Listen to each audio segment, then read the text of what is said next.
Bhagavad Gita.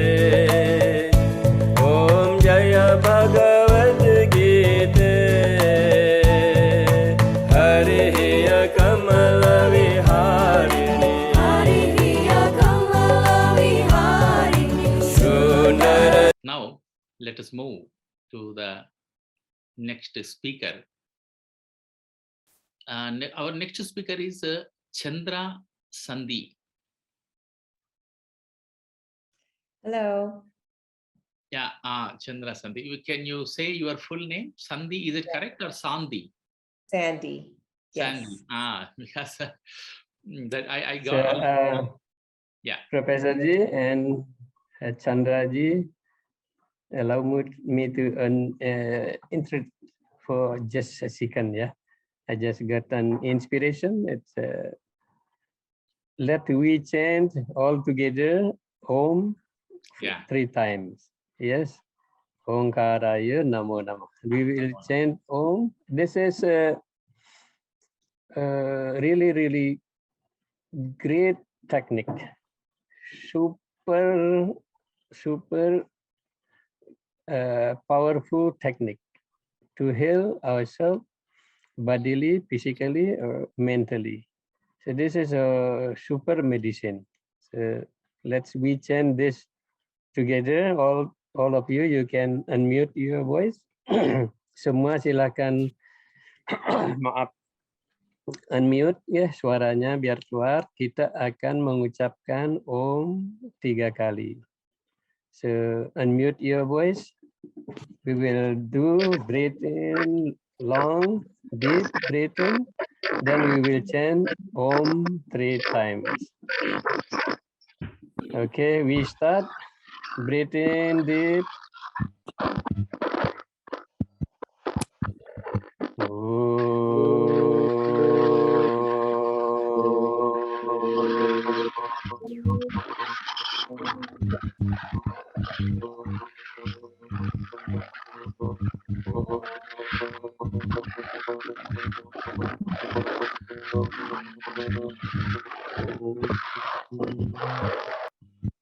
Breathe in.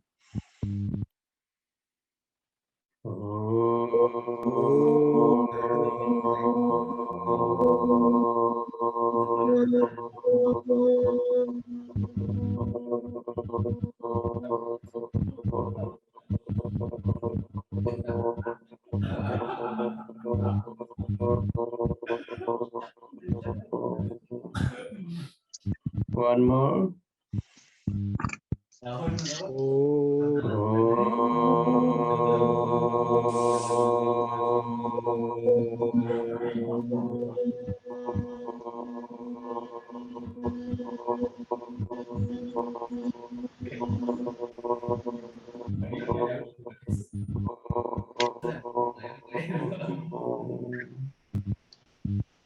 Omkaraya Namah. Omkaraya Namah. Omkaraya Namah. Okay, Prof, you may continue. Thank you so much, Prof. Dharmaya Saji, because for the excellent proposal to chant the Om. Now this, I think, this Bhagavad Gita celebration became so meaningful because we have chanted Omkar. And I also say that in Bali, Om Swastyastu, you say. That is very important, and that is I'm really happy to listen to such a greeting. Now, let us invite our speaker, Chandra Sandi, to present your lecture. And before that, please introduce yourself briefly. Greetings from Doha, Qatar. My name is Chandra Sandi, and I am a Canadian living in Doha, Qatar. And I am a devoted student on the path of Raja Tantric Yoga under the guidance of Ma Durga Nicole Phoenix Star. I'm honored to share my story today as studying the Bhagavad Gita teachings is a new endeavor for me, and I come with a beginner's mind. I'm speaking today about how I have connected with the Bhagavad Gita text, and I've applied it to my life as a humble householder at a place in my life some call a crossroads.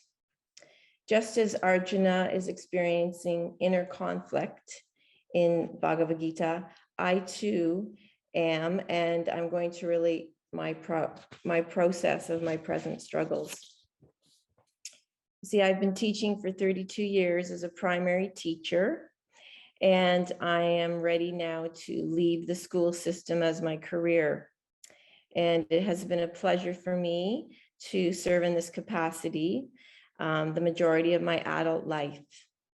And now I want to take action with more of a healing capacity. I recently been pulled to facilitate others with the counsel of their life decisions. And I have applied to a master's program in counseling and psychology in September of 2022. And while I have been teaching with Nicole Phoenix Star for the last 5 years, I have been evolving my own responses to relationships and to my conditioning to navigate life with a more conscious approach. So while reading chapter 3, the yoga of action in the Bhagavad Gita, I was very intrigued about my reason for choosing this new direction of study. And so many questions began to arise to me. And I just love the passage, the action that is done through the actor rather than by the actor is the only action that does not lead to the bondage that can snare the self. And I just wonder if I can stand strong and tall and believe that what flows through me is divine.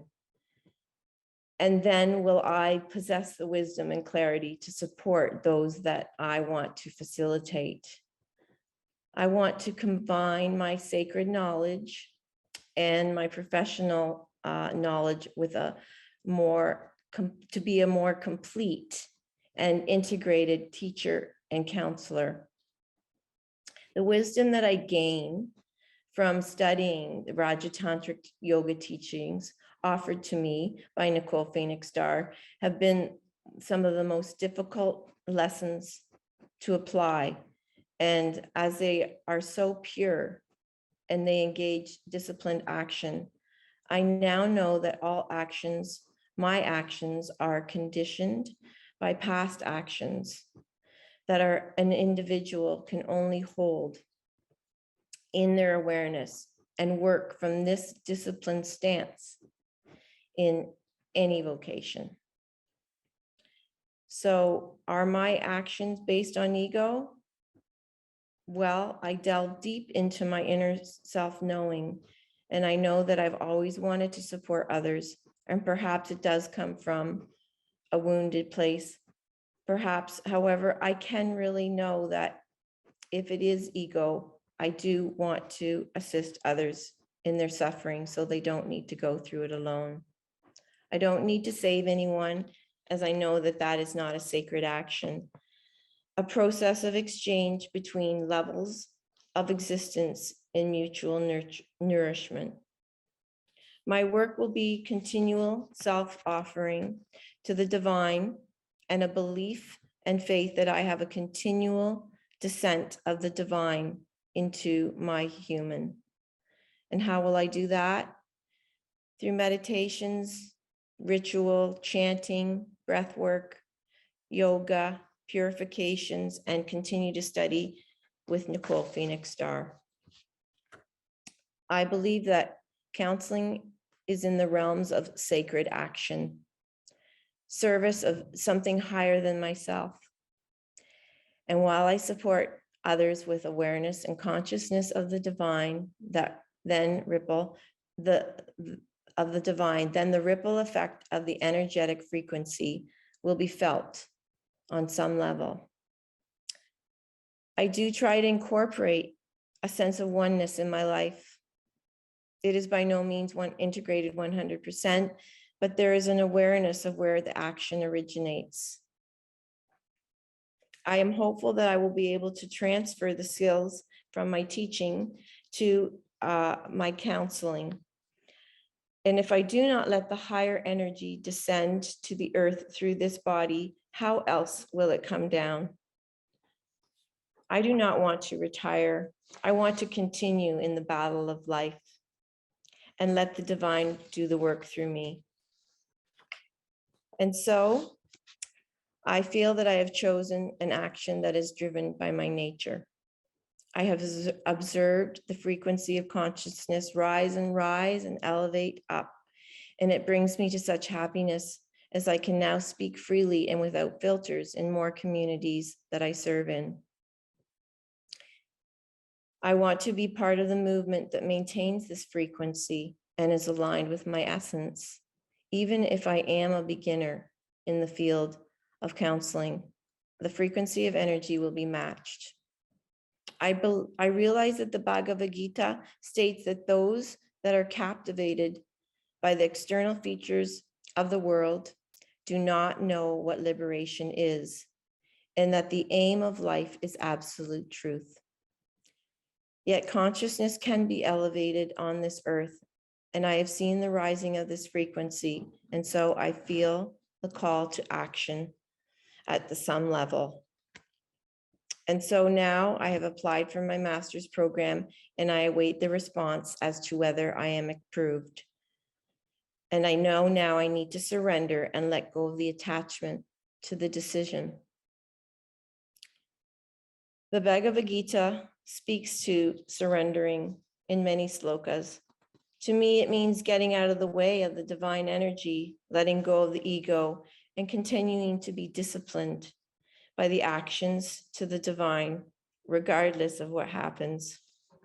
Freedom comes to those whose minds from those whose minds are controlled, who know themselves and release themselves from selfish desire and anger with sustained effort. I realize how much my belief in the collective consciousness has anchored me in the last year, which has shaken everyone to their core values. And I'm so grateful for the teachings that keep me in the place of inquiry and strong faith. I will continue to show up in my sacred practice and just be, and let the divine be my source. I will hold space and know that my new direction is worthy of waiting for the unfolding. I just know that I need to take the leap of faith and jump into my way of being and consciously be aware of the process so that I can keep in the moment of it, unraveling with love. The Bhagavad Gita provides an invaluable way on how we can overcome difficulty, self-doubt, and ultimately how to live a life of truth and purpose. Thank you everyone for listening to my process and journey as I continue to evolve with my life's purpose and path with consciousness at my heart. Thank you so much, Chandraji. Thank you so much. Thank you. Chandra Sandi.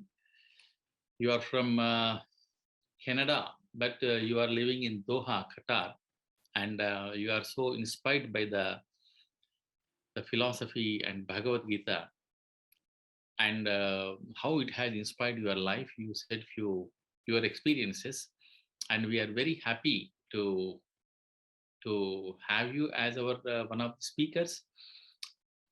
And I wonder that how the Bhagavad Gita is very well read across the globe. Wherever people may live, they may live in Australia, they may live in Canada. Human life is same. In my childhood, I used to understand that these celebrities or some important people, they may not have worries in their life. Only we have worries. We have problems. So they cannot have worries. But that is as I grew up, then I understood, oh, these are the same for everybody, all human beings. So philosophy is needed, and Bhagavad Gita particularly is needed for everybody. Because why it is needed everybody equally? Because the human sufferings are same across the globe. Thank you very much for generating such good thoughts in us through your lecture.